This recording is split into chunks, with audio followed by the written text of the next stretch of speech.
Bonjour, cette vidéo pour les parents ou les adultes qui veulent avancer, comprendre la relation avec leurs adolescents ou les jeunes, notamment avec la communication systémique. Je suis Anne-Marie Barrero, je suis coach en communication depuis 18 ans et j'accompagne les personnes à progresser dans la communication et mes clients sont aussi des parents. Et je voudrais partager une question que l'on m'a posée et que l'on me pose souvent. Mes clients, qui sont aussi des parents, me disaient ceci, hier ou avant-hier, je crois. Nous avons toujours été très proches avec mon ado, notamment dans les discussions, et je sens que mon adolescent met une certaine distance depuis quelques mois. Je sais que c'est nécessaire, mais comme c'est dur. Quand je lui parle, il se braque. En fait, il se braque tout le temps. Que faire? Laurence est la maman de Adrien, qui a 17 ans et elle a du mal à communiquer avec son adolescent. Est-ce que vous aussi, ça vous arrive d'avoir des difficultés, de ne pas parvenir à dialoguer, comprendre votre adolescent? Alors, je vais vous montrer quelques conseils pour faire face à un ado difficile. Mais d'abord, savoir que la vie de parent, c'est une succession d'étapes et de deuils successifs. Je suis parent aussi. Deuil d'une forme de relation qui n'est plus, deuil du petit garçon, de la petite fille qu'il ou qu'elle n'est plus. Parfois, les parents se découragent et se disent « il est fermé, c'est impossible de discuter avec lui ou avec elle ». Parfois, il y a la peur chez le parent ou chez l'adulte de ne pas être à la hauteur dans son rôle de parent, dans son rôle de pédagogue, de se sentir inapte à se faire comprendre ou inapte à éduquer, bref, de se sentir incompétent. Et quand on se sent incompétent, ce n'est pas bien et on est mal vu, très inconfortable. Parfois, cette attitude est source d'anxiété pour le parent qui se demande « est-ce que j'ai bien fait? Est-ce que j'ai fait comme il faut? Est-ce que je suis un bon parent ?» Ou une autre source d'anxiété provient des angoisses. Et si mon ado ne m'aimait pas, s'il me rejetait, on constate au moment de l'adolescence une différence dans la relation avec son adolescent. Il s'oppose systématiquement, utilise un langage inhabituel, se retire, une distance se met en place entre jeunes et adultes, créant peu à peu une fragilisation de la relation. Une incompréhension commence à s'installer au fur et à mesure que le jeune trouve une nouvelle place. Alors, comment on fait pour établir ou rétablir la communication avec son adolescent? L'adolescent, lui, allons voir ce qu'il vit. Il cherche à être différent de l'enfant qu'il a été en s'affirmant de façon inhabituelle. Vous lui parlez, il fait comme s'il ne vous écoutait pas. Vous le suivez, il vous fuit. Vous voulez discuter avec lui, il met ses écouteurs. Il lève les yeux au ciel quand vous lui parlez. Vous avez en face de vous parfois un mur, parfois un ange. L'enfant doux et obéissant refuse désormais d'écouter les conseils parentaux. Le moindre dialogue ressemble à des débuts de dispute et chacun est persuadé d'avoir raison. 36%. 36% des parents ont peur d'un conflit avec leurs enfants.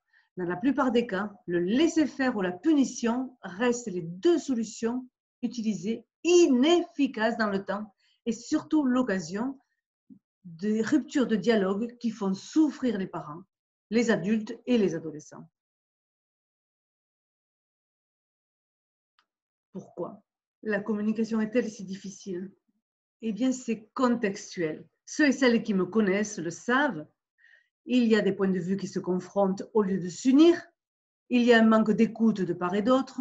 Chacun est persuadé d'avoir raison et tire la couverture vers lui. Il y a un rapport de force qui s'installe, que viennent cristalliser des sujets comme l'argent, la voiture, les notes, les sorties.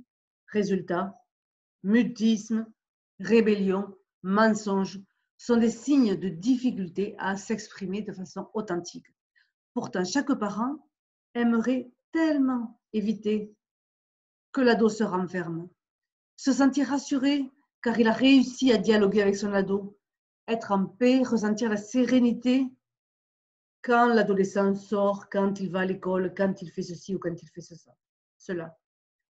Quelques conseils qui vont vous aider, c'est d'abord de comprendre qu'est-ce qui se passe pour communiquer d'une autre façon. Comprendre d'abord, communiquer ensuite.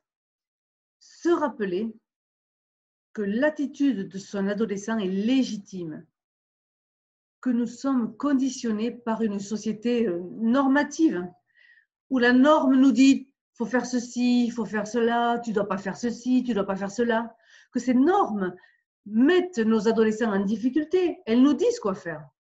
Et elles colorent les façons de faire, les habitudes des parents. Et elles emprisonnent la relation et l'adolescent. La communication va aider à travailler un espace d'écoute pour parler sincèrement à un ado, y compris sur un sujet difficile. Bref, devenir un parent communicateur, eh bien ça s'apprend. C'est pour ça que j'ai créé la première formation en ligne pour les parents, pour prévenir les crises, savoir quoi faire lors des rébellions, ne plus être dépassé par le mutisme ou les portes qui claquent ou le mensonge.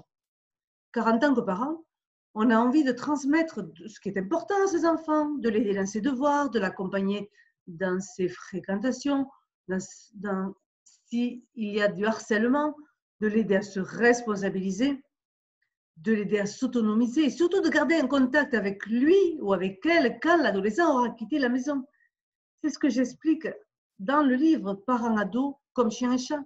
C'est ce livre et la formation en ligne qui permettent vraiment d'aborder ces sujets.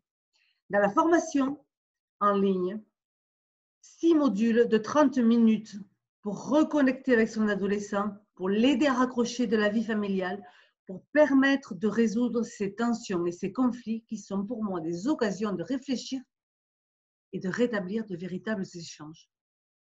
Saisissez-les comme des prétextes pour reposer les bases de la communication. C'est véritablement ce qu'on apprend dans cette formation en ligne. Parce que tous les parents ont en eux des ressources et des capacités à reconnecter avec leurs adolescents, à avoir un climat serein, à avoir des dialogues simples, authentiques.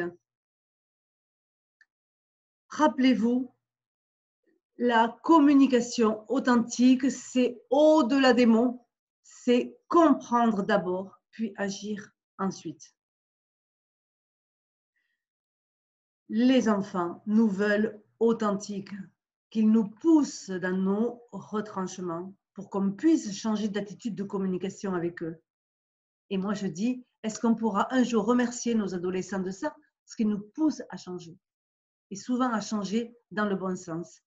Nous devons réinstaller la connexion avec nos adolescents et avec les jeunes pour aller vers un monde meilleur, un monde où les jeunes sont beaucoup plus autonomes et ils sont beaucoup plus positifs et dynamiques, investis, engagés. Bref, nous avons plus de pouvoir que ce que l'on croit.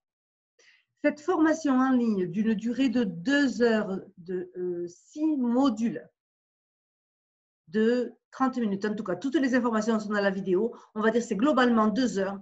Vous pouvez l'écouter pendant des mois et des mois à votre rythme, le jour ou la nuit, comme vous voulez, pour apprendre. Il y a des exercices pour apprendre et comprendre ce que c'est que la communication systémique et comment vous pouvez l'adapter dans la relation avec votre adolescent. Et enfin, avoir la paix et la relation, la connexion avec votre adolescent.